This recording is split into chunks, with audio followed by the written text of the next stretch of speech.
Why is Ethiopia so rich?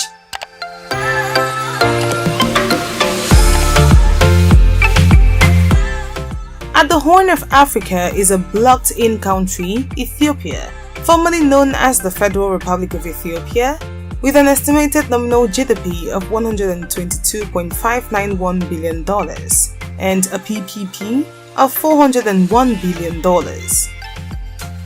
Even though still considered as an emerging power and a developing country, Ethiopia experienced an economic growth of 9.4% from 2010. To better understand Ethiopia's success story, it is necessary to have brief knowledge of where the modern Ethiopia we see today came from.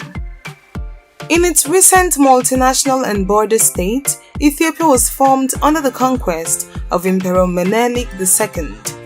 The Derg, a military junta, took power in 1974, and after their collapse in 1991, the country was dominated with a new constitution and ethnic-based federalism by the Ethiopian People's Revolutionary Democratic Front, EPRDF. The country has remained a centralized regional power while under monarchical rule since the appointment of Abiy Ahmed as Prime Minister, and its today's economy is based on mixed market orientation. It is the second most populated country in Africa and the 12th most populated in the world, with a population of over 117 million people.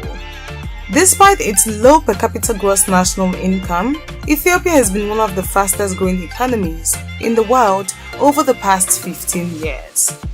However, the country's consistently high economic growth in recent times has resulted in positive trends in poverty reduction in both urban and rural areas. Welcome to Think Rich Africa, the community which brings to you entrepreneurial, business, and personal development content to educate, motivate, and inspire you. We strongly believe that entrepreneurship, rather than global pity, is the key to Africa's growth and development.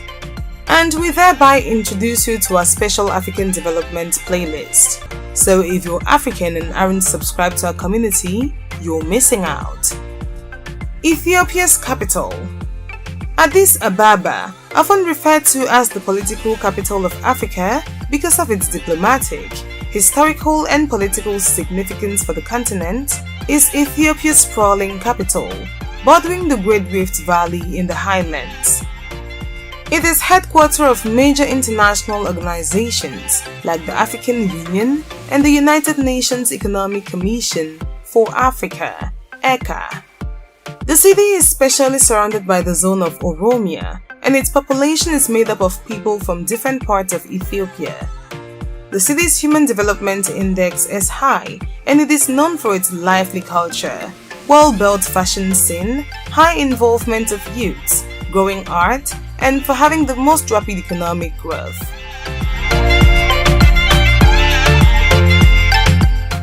Another city with special status as chartered city in Ethiopia is Dire Dawa, with a population of over 1.2 million people, and located in the eastern part of the nation. Dire Dawa is well known for being an industrial center with several large market centers and a university located just outside of town. Language and ethnicity. Based most importantly on language, Ethiopians are ethnically diverse. The nation has about 100 different languages that can be shared into 4 categories: Semitic, Cushitic, Omotic, and Nilotic. Constitutionally, all Ethiopian languages enjoy official recognition, but Amharic is the working language of the federal government, and Oromo is one of the 2 most spoken languages in the nation. Religion. Ethiopia has one of the oldest organized Christian bodies in the world, known as the Ethiopian Orthodox Church, and for a long period, Christianity served as the official religion of the country and enjoyed a dominant role in the culture and politics of Ethiopia. The teachings of the Ethiopian Orthodox Church are followed by more than 2/5 of Ethiopians, and about another 1/5 cling to other Christian beliefs. About 1/3 Ethiopians practice Islamism, majority of whom come from eastern lowlands. Even though the status of Islam in Ethiopia is far from equal with that of Christianity, the country still has Muslim leaders, giving a symbolic parity to the two faiths, and so the perception of Ethiopia as an island of Christianity in a sea of Islam still exists between Ethiopians and foreigners. The remaining part of the Ethiopian population are either Protestant or native believers. Religion in Ethiopia has provided the basic precepts of morality, and so there is a high degree of respect for human sanctity in the country. Ethiopians often invoke God to seal agreements, deliver promises, and seek justifiable redresses. There is respect and prominence for old age in the Ethiopian society due to the wisdom, knowledge, prudence, piety, and considerations that come with it. The Ethiopian Orthodox Church has had so much influence on the national culture, alongside the influence of the Derg, and so Christian and Islamic religion holidays are as well national holidays. Demography. Ethiopia's population growth rate is above the global average and is one of the highest in Africa. Its life expectancy is above 50 years of age, which is about average and less than that of the world. The country has a relatively young population with more than 2/5 below 15. Ethiopia is home for refugees from a few neighboring countries, majority of which are from Somalia and a considerable number from Eritrea, Sudan, and South Sudan. It's apparent that demography, ethnicity, and religion are only giving us border information of what we are seeking to know. So, let's dive right into the insights of Ethiopia's success story to find out if Ethiopia is rich by chance or by merit.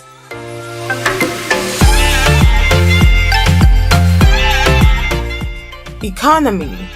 During the rule of Haile Selassie I, Ethiopia enjoyed a little bit of an unbound enterprise. There was advancement in production and export of cash crops, like coffee, and an establishment of import substituting manufactures, like footwear and textile. After the Second World War, tourism, insurance, banking, and transport started contributing more to the country's economy. During the rule of the Derg regime, all means of production were nationalized, which included land, housing, farms, and industry.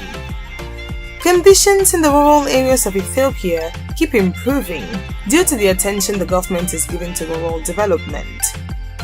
Also, Ethiopia has had an established diplomatic relationship with the US, which is important, complex, and focused on 4 broad goals, which are to protect American citizens, to strengthen democratic institutions, and expand human rights, spurring broad-based economic growth and promoting development, and finally, advancing regional peace and security. This relation has contributed to the growth and development of Ethiopia.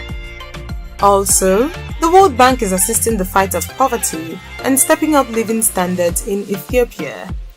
It is also their goal to promote rapid economic growth and improve service delivery in Ethiopia. They've been working hand in hand with the Ethiopian government to find a solution to the drought affecting the lowland areas. Agriculture, forestry, and fishing. Even though soil erosion, overgrazing, and deforestation has severely damaged the country's plateau, Ethiopia's most encouraging resource is its agricultural land. Most of the reserved land is located in the part of the country with favorable climatic conditions for intensive agriculture. Furthermore, Ethiopia is one of the very rich countries in Africa in number of livestock, with cattle inclusive. Livestock raising in the country potentially meets the demand of national as well as international markets when grazing land and breeding are well managed. Three types of agricultural activities are carried out in Ethiopia, which are the subsistence smallholder sector, which produces most of the staple grains like wheat, barley, oats, corn, millet, and also pulses such as chickpeas, peas, beans, and lentils. The second type of agriculture is cash cropping, which produces coffee, beeswax, oilseeds, sugarcane, and cat. Coffee is native to Ethiopia and its export is the most important in the country. And lastly, the third agricultural activity, which is essential in the peripheral lowlands, is livestock raising. Primarily, artisanal fishing also occurs in the country's rivers and inland lakes. Although the fishing industry in the country is small, lacks adequate technology for export production, small-scale operators still produce and sell locally. Resources and power. Even though small as compared to agriculture, minerals play a role in Ethiopia's economy. Gold is found in mines in Kibir Mengist in the south, platinum at Yubdo in the west, and tantalum in the south-central part of the country. Gemstone deposits, niobium and soda ash are also mined within the country, while exploration for other potential minerals, including petroleum and natural gas, that can be mined is going on. Rock salt is also found in Denakil Plain, as well as quarried building materials such as marble. The most important source for industries and minor cities in Ethiopia is hydroelectricity, which is generated at a number of stations, which include the Awash River, the Blue Nile, the Omo River, and the Shebele River, and others. Some hydroelectricity projects have shown considerable controversy, and even with all these already functioning stations, Ethiopia's full potential has not yet been exploited. In rural areas, wood and charcoal are the primary energy sources. However, the country's long dependence on these primary energy sources has contributed to the depletion of trees, resulting in very little or no forest, and so the government has ongoing projects for the expansion of hydroelectric power, in order to increase access to electricity in rural areas, as well as export to other countries. Manufacturing.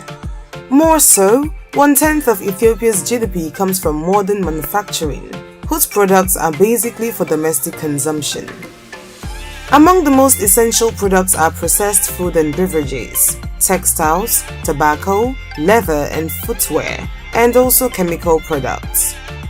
In offering non-farm employment, the cottage industry and small enterprises, which produce consumer goods like furniture, utensils, construction, woven fabric, jewelry, pottery, baskets and leather crafts, some of which reach the tourist market, are more important than industrial manufacturing.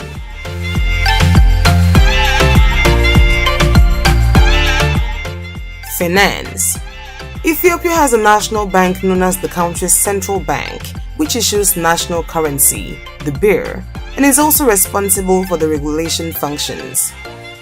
Among the many commercial banks located in Addis Ababa is the Commercial Bank of Ethiopia, which is the largest commercial bank in the country, with branches all over the country.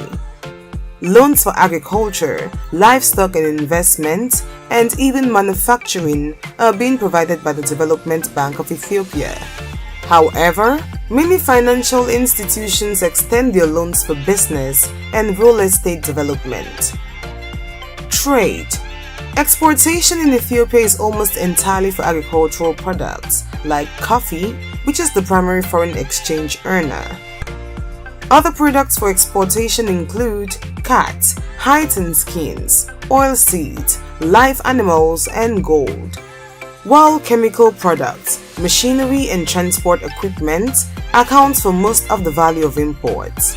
Ethiopia has an established significant trade partnership with Saudi Arabia, China, and the United States. Services. About 2/5 of Ethiopia's GDP comes from the service sector. Even though tourism was lessened during the Derg rule period, Ethiopia once more promotes tourism potentials of historical wonders such as the churches of Lalibela, the Gondar castles, and the antiquities of Aksum.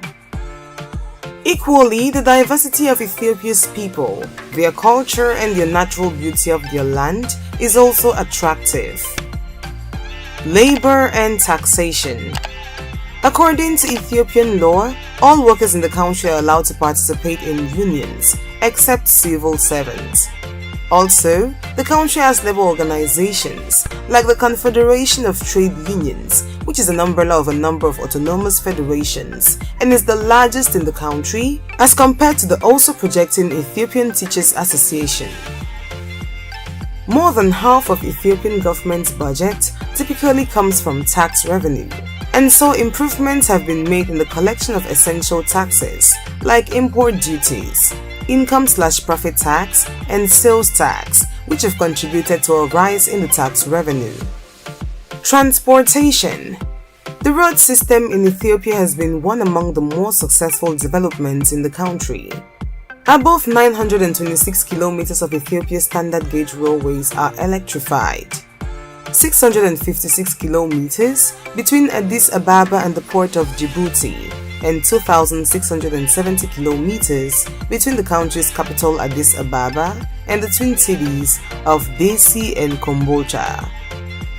Both cities are already functional and allow passenger transportation with a designated speed of 120 kilometers per hour, and freight transport with a speed of 80 kilometers per hour, with travel times of averagely 12 hours and 6 hours respectively. Construction projects are currently going on to extend these already existing railways and construct a third railway. As a result of the Ethiopian government's effort to improve the infrastructure of roads, Ethiopia has a total of over 100,000 kilometers of roads which have been paved and graveled. The country has more than 61 airports, among which is the Bole International Airport in Addis Ababa and the Tena Dejasmak Yilma International Airport in Dire Dawa, which accommodate international flights. The Ethiopian Airlines is a member of the Star Alliance and the country's flag carrier. It is wholly owned by the government of Ethiopia, and from its hub at the Bole International Airport, it serves a network of above 102 international passengers, 21 domestic passengers, and 45 cargo destinations. However, it is one of the fastest carriers in the industry and in Africa. These improvements in the transportation sector have all led to advancement in the trade and service sectors of the country, which in turn leads to a rise in the country's GDP. Telecommunication. Also, the government is currently working actively to expand and improve the telecommunications infrastructure and services in the country, leading to a wide increase in the use of landlines and mobile phones as telecommunication systems. So far, the steps the government has taken already have led to an easy communication in businesses, resulting to advancement in the country's economy. Education. In Ethiopia, access to education keeps improving over the years. There is presently a 700% increase in the 15.5 million primary enrollment, which was recorded in 2008 to 2009. The country has two educational systems, which are rooted in Christianity and Islam. The country currently has colleges of liberal arts, technology, public health, building, law, social works, business, agriculture, and theology.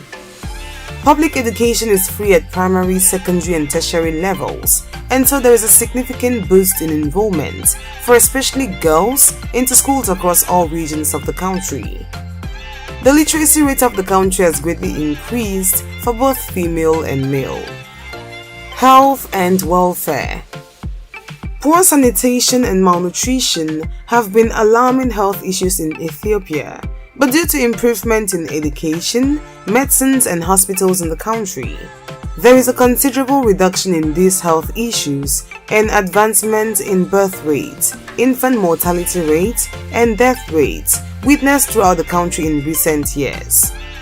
Also, according to the UNDP report, the average Ethiopian living is 62.2 years old. Although sanitation is a problem in Ethiopia, the country has currently witnessed a rise in the use of improved water sources in both rural and urban areas.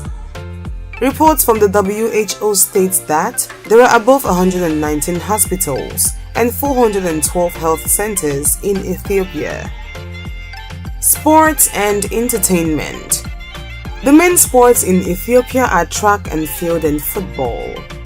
Ethiopian athletes have won multiple gold medals in track field, and an Ethiopian woman, Letesenbet Gide, holds world records in both women's 5,000 meter and 10,000 meter run. The country is also known for its very good poultry and for its use of traditional medicines. These sectors have employed and are a source of income to a number of Ethiopians and in turn the economy of the country. All of these boroughs, from agriculture to sports, have a collaboration which summarizes all Ethiopia's efforts into a triumph that is modern-day Ethiopian economy.